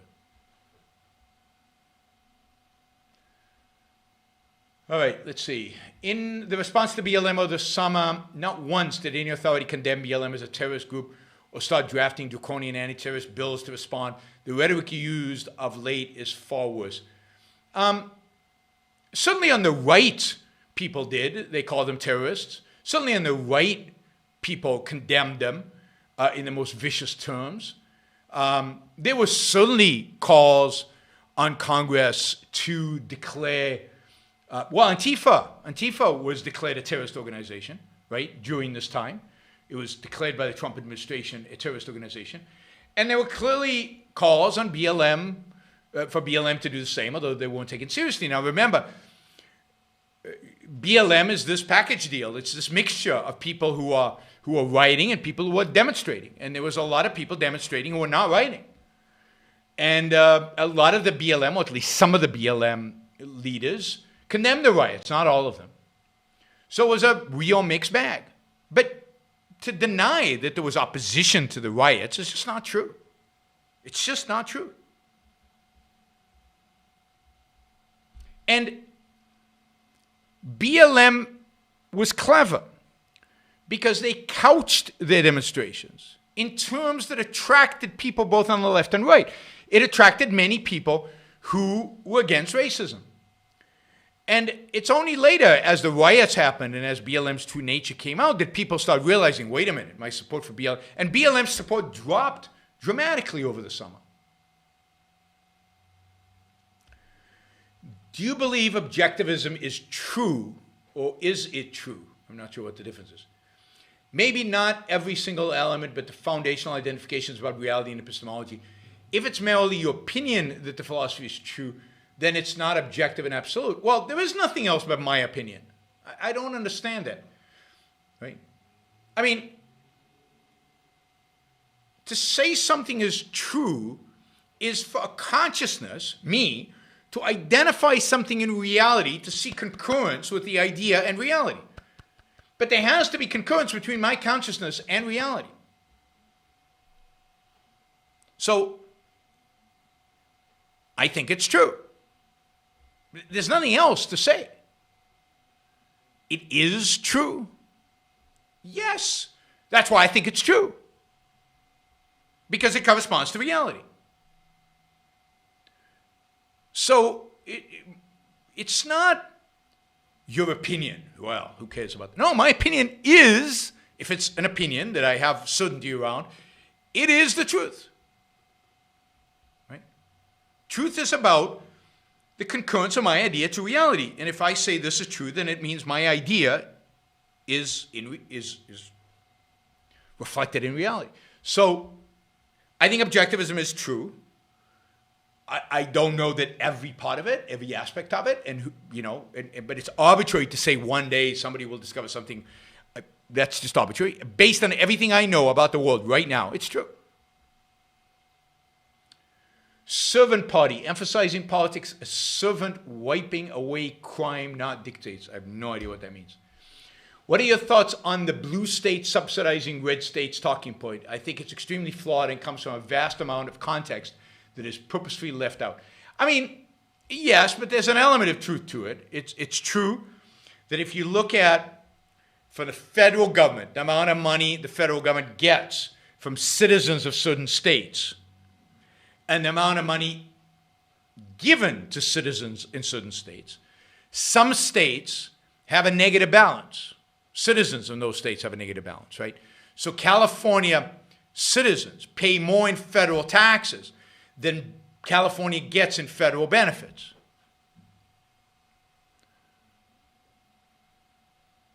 Mississippi, it's the other way around. And this is generally true, and it's one of the things that people who identify as rabid Republicans and red states are great have to deal with, is that generally blue states have more production, blue states have more wealth creation, blue states have generate more income and therefore generate more taxes than red states. I don't know if that'll last. I don't know if that'll be forever. But there's something about blue. There's something about being a Democrat. Not a far leftist, but a center-left. That where there are high concentrations of center-left people, there's high productivity, there's high education, there's high entrepreneurship, there's high creativity. Look at Silicon Valley.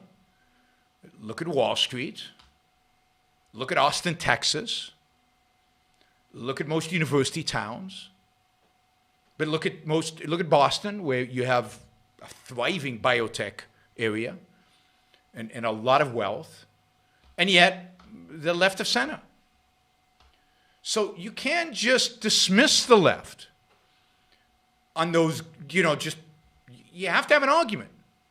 And you have to have an argument that takes into account why where there are concentrations of them, they are productive. And it has to be, at the end of the day, you have to dissect the issues. And the problem with the right is that they abandon reason. And the problem with the left is they abandon reason in more areas of life than the left. And productive people who admire reason, who are productive, who like technology, who like science, who reject religion, reject much of what Republicans stand for. And if red states want to become wealthier, they have to attract the scientists, the thinkers, the entrepreneurs, the engineers. And that means they have to attract people who respect reason, and therefore they have to project a respect for reason rather than project religion. Anti-evolution. So, there's a reason why Silicon Valley is not Republican. And I've said this over and over and over again over many years. I've said it to the Ted Cruz campaign in 2016. I said, a Silicon Valley engineer is not going to vote for a candidate who doesn't think evolution is true. She's just not going to vote for a candidate. If you stand up on stage and tell him evolution is a conspiracy,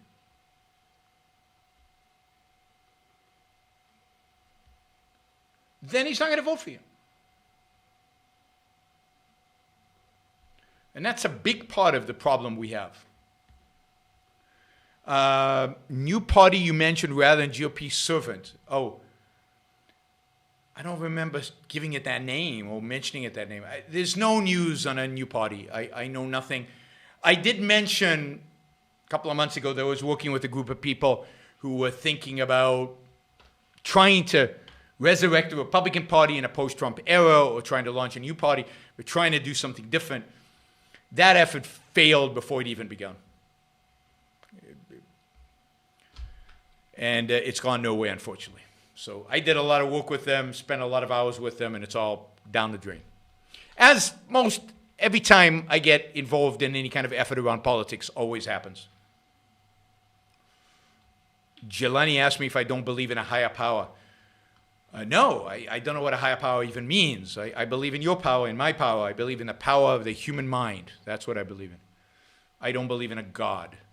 I don't believe in an omniscient, omnipotent entity. But I don't believe in some external consciousness that's manipulating things and driving things and so on. No.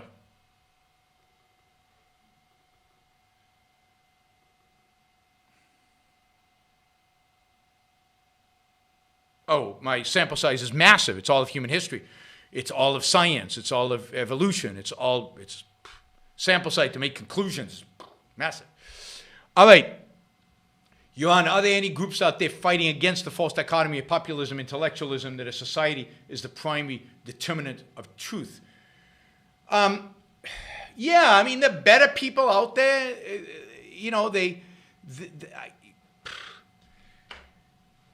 the There are better people out there. There are very few who get it in the sense that get what is required in terms of politics, in terms of separation of state from economics. That is a tiny fraction. But yes, there are people on the right who get it. People who, in many respects, I disagree with fundamentally, like David French, who is evangelical, but who gets it, who got what Trump was about from the beginning and who gets it. Jonah Goldberg on the right, Steven Pinker on the left. Some of the people like John Cochran, people like Tyler Cowen. There are people who are better about these things, but there's no movement, there's no group, there's no organized attempt to bring reason into politics, and certainly no organized attempt to separate state from economics, state from our lives, to return state to its limited function of protecting individual rights. That's me. Some of you, few other people. It's a very limited group. And it's gotten much more limited because I used to think I had a lot of allies. And then I've discovered over the last 5 years that they weren't. I've discovered over the last 5 years that they were all a bunch of, I don't know, people who are really conservative, or people who really want frustrated, or people who really just want a leader to get it all done. And, so it's just, there's just not a lot of us. And fewer of us than I used to think. That's what I've discovered through Trump.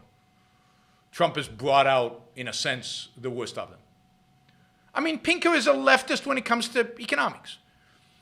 Not a far leftist, but he certainly believes in a far greater role for government than I do. Now, again, I think these people, Pinker, Jonah Goldberg, and others, are in this intersection. They're not all the way out collectivist. They're a step towards us on this collectivism, individualism, political spectrum. Not everybody's who's on the left is way down the collectivism rabbit hole. Not everybody on the right is way down the collectivist rabbit hole. There are people who identify as left or right who are closer to an individualist perspective. But there's just not a lot of them. Not a lot of intellectuals who are that, and very few politicians who are that, and just not a lot of people who are that. People, just numbers. Look at my numbers in terms of followers. Now, granted, after the last week, all my numbers are down. Another reason you should subscribe, help me get my numbers up. All my numbers are down because everybody's left me because of what I said about Twitter and stuff. And I think there have been some purges, and I think people have left platforms. So my numbers on Twitter's are way down because people have left, I think. And my numbers on YouTube, I got a big chunk of unsubscribes the other day. So all of that is down. And the number of people who actually believe in this cause, who actually understand the cause, believe in the cause, want to fight for the cause, want to move the cause forward, is very small, very small. Napoleon Hill in Think and Grow Rich said that the majority of politicians are just high-grade legal racketeers. What is a good way to describe them? I mean, I think they're power lusters. I think they in a sense, legalized racketeers, the most sophisticated in that, but that's what they are fundamentally. But they don't do it only to pad their pockets. They do it for power, and they use moral persuasion to attain that power. So they're far more sophisticated, and they use the power of philosophy, the power of ideas to achieve that. Do you have a relationship with Stephen Hicks, and would you have him on your show? I do have a relationship with Stephen Hicks, or at least had a relationship with Stephen Hicks, and I would not have him on my show. I will not have anybody associated with the Atlas Society on my show, and he used to be not really affiliated with them, but now he's fully affiliated with them. He's there. I think they lead intellectual, and I will not have, I consider the Atlas Society a fraudulent organization, and I will not have people committing fraud on Ayn Rand on my show. Don't get rid of the cute, yucky hedgehog kipodim in the KSP computer store parking lot that help people with tech support. I have no idea what you're talking about. Why would I get rid of anything? How do you convince a pragmatist to follow objectivist values when pragmatism can cope with any situation, including the current one? I answered this question. Last Super Chat or the one before the Super Chat, I answered this question, right? Pragmatism doesn't let you cope with any situation. Pragmatism destroys you. Pragmatism blows up in your face. Pragmatism is a losing strategy. Ask Bernie Madoff. Ask Donald Trump, who just lost an election. Ask anybody who practices pragmatism consistently. It's a losing strategy. It doesn't give you solutions. It's not practical. Being moral, being principled is practical. It leads to happiness, success, prosperity, within the scope of your commitment and your ability and your investment and so on. But no, pragmatism is destructive. It doesn't give you any mechanisms to cope. And I did answer this question already in a previous show. Are you being objective if you give friends like Amy more of a pass publicly when she identifies big tech deplatforming as censorship? If Amy identified big tech platforming as censorship, she's wrong. It's not a matter of friends. It's a matter of allies. And as far as I know, Amy is still an ally in the cause. If it turns out she isn't, then she isn't. And if it turns out she's wrong, then she's wrong. And then the question is, why is she wrong? And I mean, she's a tough situation. She's now the spokesman to a large extent of Paula, and she's got bosses. But it's but it is, and there's a bunch of objectivists out there talking about deplatforming as censorship. I think it's a huge mistake. I think it's wrong to use that terminology. But part of being a friend is until you talk to somebody and find out what they're saying, why they're saying it, what their reasoning is behind it, you don't condemn them. So, just at a very basic idea of friendship is you don't publicly condemn somebody without actually having a conversation with them. Thank you, friend of Aristotle. Friend of Aristotle was the first super chatter. I don't know if he'll be the last, but he's the one who put us over $600 for today, and that's great. Those are numbers that it's important. This is good. You were right about Trump. I did not like him or vote for him, but thought he was better than Joe. So here is you were right. Thank you. My pleasure. And I'm not, I always thought I was right, but I'm not happy that I was right because he was really, really bad. I'm still waiting for all those people who said that on July 7th, it would be clear that Trump is still going to be president forever. Maybe after January 21st, I'll come on and say, whoops, we were wrong. But for some reason, I have my doubts. And it turns out, now, I don't know this, but think about it. I had a lot of people who with great confidence, both in this chat and on Twitter and elsewhere, said, we know that on January 6th, at the end of the day, Trump will be president for another 4 years. How did they know that? Were they in on the planning? Were they in on the idea that there was going to be some kind of revolution, some kind of insurrection? Was this being planned for a month and including some of the people who listened to this show? Were they in on it? Did they have inside information? Did they know what, who knows? I find it really interesting. Their confidence, and then what happened? Now, it's a bit of a joke, and I always thought they were a joke, because what happened was so amateurish that if you're going to do something like this, you'd think you would be a little bit more professional.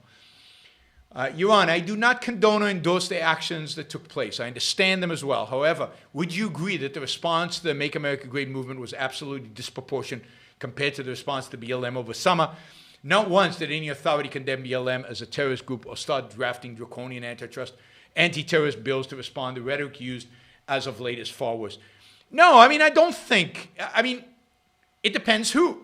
Like, Fox is still justifying and explaining and still spreading the rumors, and so talk show radio hosts, that it really was Antifa and it wasn't. So, and when Fox covered BLM, they were all out. These are terrorists. They need to be put on the terrorist list. So Fox is the opposite. CNN is the flip of that. The problem is, and yes, in politics, the political class is far more upset about what happened in Washington than what happened over the summer, and for good reason, because what happened in Washington was targeted at them. It was targeted at their power. It was targeted at their ability and their ability to govern. So they are very upset at it. But there's no question that the leftist media, which is the dominant form of media still, at least newspapers and most of the TV stuff, is hugely biased for the demonstrations and the left. But yeah, Fox is split. So Fox, watch the 5. Oh my God, I watched the 5. The days after the insurgent, January 6th. I mean, they were falling all over themselves to justify it, to apologize for it, to imply that it was forces, not Make America Great forces doing it. Hannity is the same way. So are some of the others whose name I don't know. Yes, the news portion of Fox is so much better. The news portion of Fox has been critical of Trump for a long time. I think there are elements within Fox that are quite good. But, you know, the news part of Fox is much, much better than the commentary part of Fox. And there are people there, you know, Neil Cavuto has been critical of Trump for a long time and is independent of Trump. But the people there on the 5 and Hannity, I want to throw up when I watch them. I get the same physical, disgusting response when I watch them as when I watch Andrew Cuomo and what's the other guy on CNN? Lemon. Lemon, is that his name? I don't watch a lot of television, but I was stuck in a hotel room while all of this was going on because I was in isolation over COVID. And I watched a lot of television, and I kept flipping between CNN and Fox and throwing up here and throwing up there. And once in a while, I'd catch a little snippet of sanity, like with Neil Cavuto or with I forget the other guys at Fox that are pretty good. But generally, they're just disgusting, all of them. So, no, I don't think, let me put it this way. All the condemnation that has come out against the January 6th is 100% justified.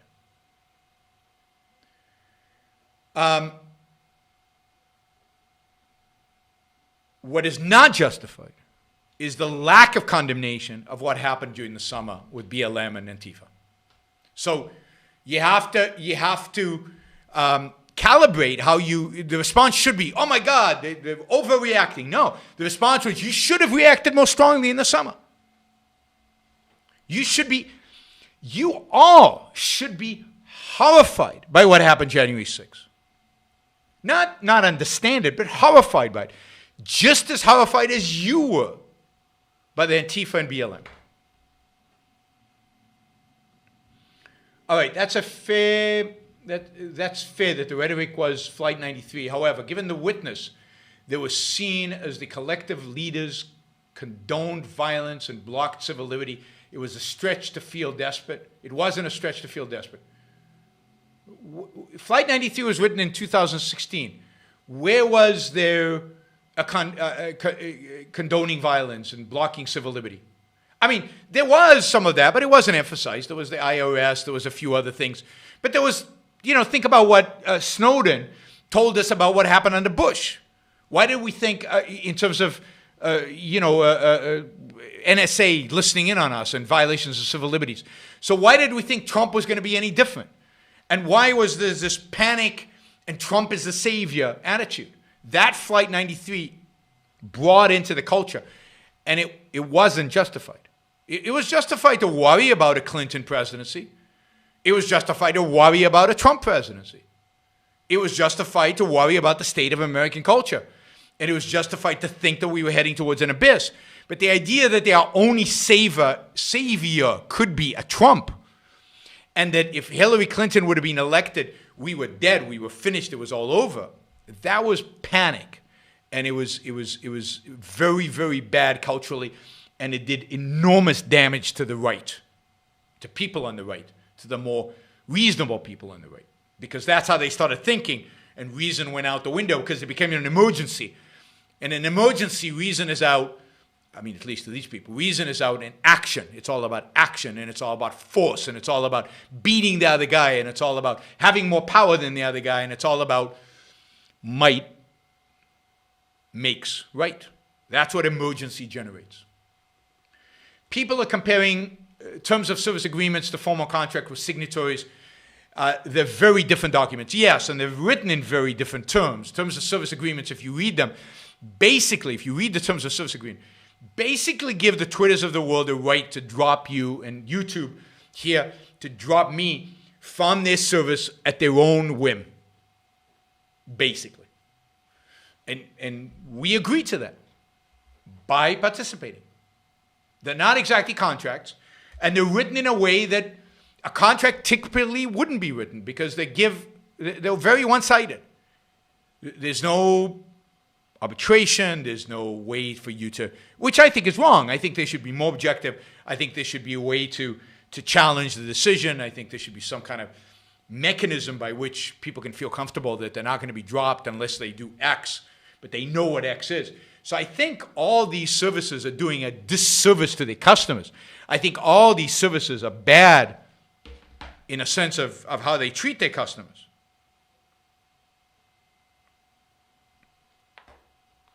But I don't think that justifies government regulation. I don't think they're violating the law. It's just bad customer service. That's what I see this as. Looking at people biting and speaking for his cabinet and positions of authority as collective and anti-individual as they can be. No, I don't see that.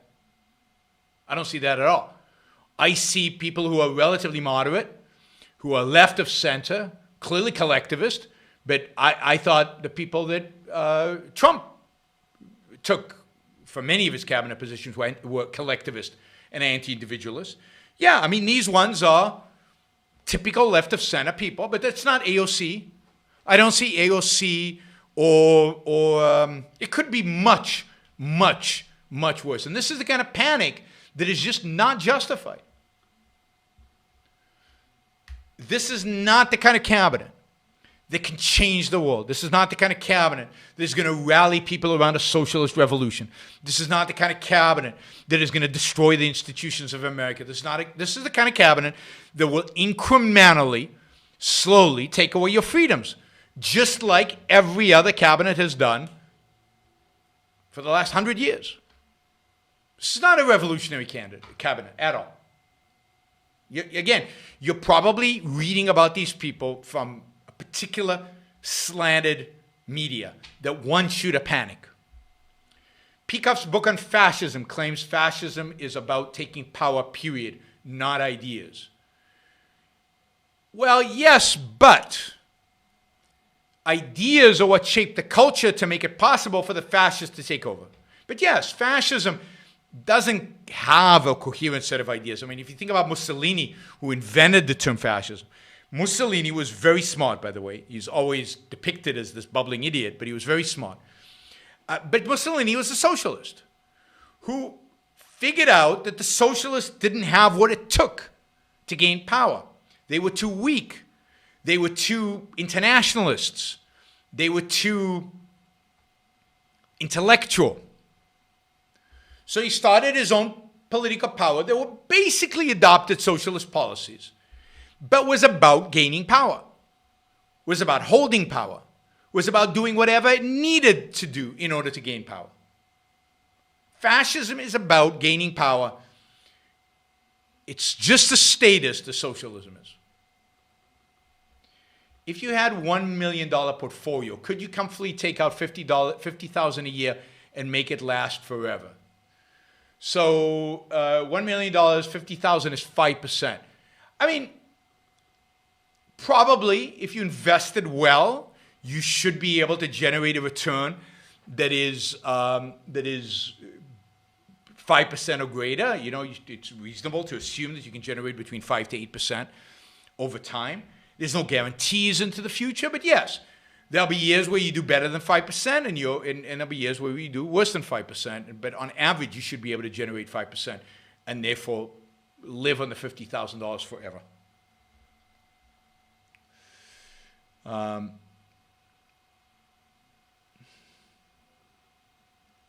Is the belief in might makes right in conflict with American fascination with underdogs?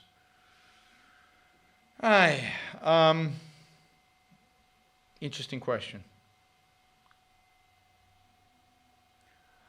I don't know what the relationship between the two is. I'm not sure they're related. I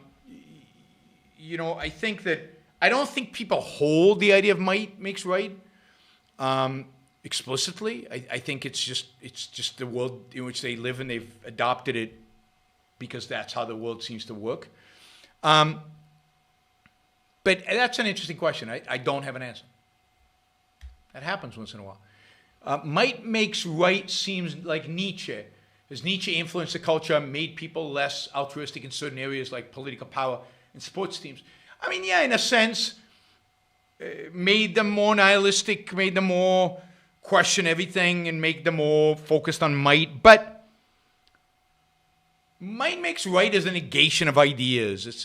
But it's also, notice that all of them use altruism as the excuse for what they're doing, right? So they're all victims. Victimhood is the thing that characterizes BLM and Antifa. Victimhood is what characterizes Make America Great Again. Oh, we're victims of the oppressive Twitters of the world, and CNN is oppressing us, and it's all about victim and suffering and need. So altruism is everywhere. This is not an anti-altruistic view. And it's never, people, other than maybe on my chat and on Twitter, people never say might is right. They don't hold it in their mind might is right. They hold it in their mind as, I'm suffering, but the only way in which I'm going to get it is if I go and take, because nobody's going to take care of me otherwise. Trying to force Facebook policy on all platforms is anti-competitive. That's using the power of the state for competitive advantage, not free market. Yes, Zuckerberg is not pro-competition in that sense, but Zuckerberg is also between a rock and a hard place. You have to understand where Zuckerberg is positioned. It's the same as banks who go in and participate in writing the rules for bank regulations. What is the option that they have? So Zuckerberg, think of it this way. Zuckerberg has come to the realization that Congress is going to regulate big tech. It's going to regulate social media. And Zuckerberg is saying, I don't want to just sit and wait until they impose their arbitrary rules on me. I want to be involved in shaping those rules so that those rules don't hurt me. It's called regulatory capture. I mean, J.P. Morgan did the same thing when it came to Federal Reserve. He didn't sit back and say, okay, well, the politicians are going to create a Federal Reserve that regulates me and controls me and takes away my ability, so I'm just going to sit back and wait and see what rules they come up with. No, he got involved, and he tried to shape the rules based on his economic views, political views, business views, and based on the interest of J.P. Morgan. And every businessman does that, has to do it. Because otherwise you're just being a sheep led to the slaughter. You're just passively accepting what they're going to do to you. So I don't blame Facebook. I blame the politicians that threaten Facebook every day and have caused Facebook to initiate and to get involved in this process. All right, these are the last Super Chat questions. My voice is going. We're gone 2 hours. But we've still got over 200 people listening. So something, you guys must have been inspired by my long monologue. You're sticking around. I've got a great idea. Let's regulate the internet with Dems in control of the legislature and the White House. Genius. That will save the right. Yes, exactly. And even if the Republicans win the White House and in the legislature, they're not always going to be there. And what are the Republicans going to regulate for? I mean, the whole thing is, let's increase the power now when we have control, and when we lose it, what will happen then? The whole thing is, Jordan Peterson covered this, that creatives are open in nature if you use the 5 big mappings, so they are likely to be left in nature. What about all the creatives that are not left in nature, that are not left at all? The problem is that the whole left-right dichotomy is wrong, and we should be looking at it as an individualist collectivist. And then I think Jordan Peterson's stuff breaks down, and Jonathan Haidt's stuff breaks down. Apologize, Yaron, for so many questions. No, I mean, you're putting dollars with the questions. I'm all in. Apologize, Yaron, for so many questions. But here we go. Given that you characterize the government as force disguised behind three-letter agencies, how can a more rational argument compete against an organization that use of coercion and forces its tool belt? Imagine trying to compete against Facebook if you had actual goons and threatened to burn down the businesses lobbying. Look, I'm not arguing that you can compete against the regulatory agency. What we need to do, what we have no choice but doing, is to change the culture so that the culture, the entire culture, or a majority of the culture, turns against the regulatory agencies. Demand that they be disbanded. Demand that the swamp really be cleared. That the swamp animals be set free, loose, whatever you want to do. So it's not about me fighting the FDA. It's about me trying to change the culture so that the culture turns against the FDA. That's the only way to do it. And that's why it won't happen tomorrow. And you won't find a political leader that can just happen like that. It's hard work. It's a lot of shows like this. It's a lot of talking and writing and debating and discussing and debating and arguing and discussing and talking and writing and writing and writing and writing and writing and getting people to read Ayn Rand. There's no other way to do it. There's just no other way to do it. Tax politician for every regulation they made. The politicians are the ones who passed the law. They would never pass a law like that. Okay, this is a good comment to end on. Creston writes, "Hey, Yaron, recently discovered you and your channel and Objectivism. Excellent. It's enjoyable hearing a sane person discuss the events of the past few years and where we're heading. Keep it up." Thank you. You just made my day. Not only did we raise a lot of money, but we have new people here who are discovering these ideas, who are, I think, gaining at least an education or a new perspective on the world and are being inspired and are being motivated. We have not lost. Not yet. Far from it. There's still a lot of fire and there's still a lot of energy in this movement or in the movement that we will be creating. Don't give up. Keep fighting. But get engaged. Get involved. Let's really fight for this because it's our lives. It's our lives. Yeah, Lex is definitely helping. We're up to 206,000 views on Lex Friedman's show, and I'm hoping... See, the problem is, you see, I've got this Malice jealousy, right? Malice has like 800,000. I think he's close to 1 million or something on his second interview. So first I need a second interview with Lex, and then I need these numbers to be 4x. I don't know. I need to get something. There's some secret sauce is missing for me to get to the hundreds of thousands of followers and the millions of views and all of that. So yeah, some secret sauce. If anybody has an idea of what the secret sauce that I'm missing is, let me know, because I am searching for it. We gotta ramp up the influence and the impact. What's the secret sauce? It's not barbecue sauce. I eat plenty of that. All right, everybody. Have a... we'll talk tomorrow. Yeah, maybe it's humor. Maybe Malice is funny, and I'm not. It could be that. It could be that. It could be the fact that I'm not funny. I mean, the clips exist. They just don't have a separate channel, which creates a whole... So the clips exist. So we just haven't separated them out, because separating them out, you lose a lot of your subscribers. When we get to 100,000, it might make sense to separate them out. Nudity? No, I don't think nudity will do it. Humor. And age. Yeah. You might be right. I might be too much of a boomer. What do they call it? Boomer? To get hundreds of thousands. All right. Thanks, everybody. I will... there's a bunch of stuff I want to do, so there's plenty to talk about. I'll talk to you all tomorrow. Tomorrow, same time, same place.